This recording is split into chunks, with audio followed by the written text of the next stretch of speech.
মিশিগানের Bangladeshi American কমিউনিটির শীর্ষ সংগঠন বাংলাদেশ অ্যাসোসিয়েশন অফ মিশিগান বামের উদ্যোগে চতুর্থ বার্ষিক ইফতার মাহফিল অনুষ্ঠিত হয়েছে।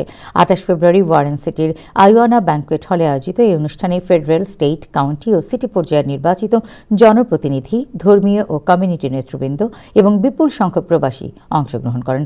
পবিত্র কুরআন তিলাওয়াতের মাধ্যমে শুরু হওয়া অনুষ্ঠানে রমজানের তাৎপর্য নিয়ে আলোচনা করা হয়। এছাড়া মার্কিন সিনেটর এলিসা স্লটকিনের কার্যালয়ের পক্ষ থেকে বাংলাদেশি আমেরিকান কমিউনিটির অবদানের স্বীকৃতি স্বরূপ একটি বিশেষ প্রোক্লেমেশন প্রদান করা হয়। অনুষ্ঠানে বিভিন্ন পর্যায়ের জনপ্রতিনিধি ও কমিউনিটি নেতাদের উপস্থিতি ছিল উল্লেখযোগ্য।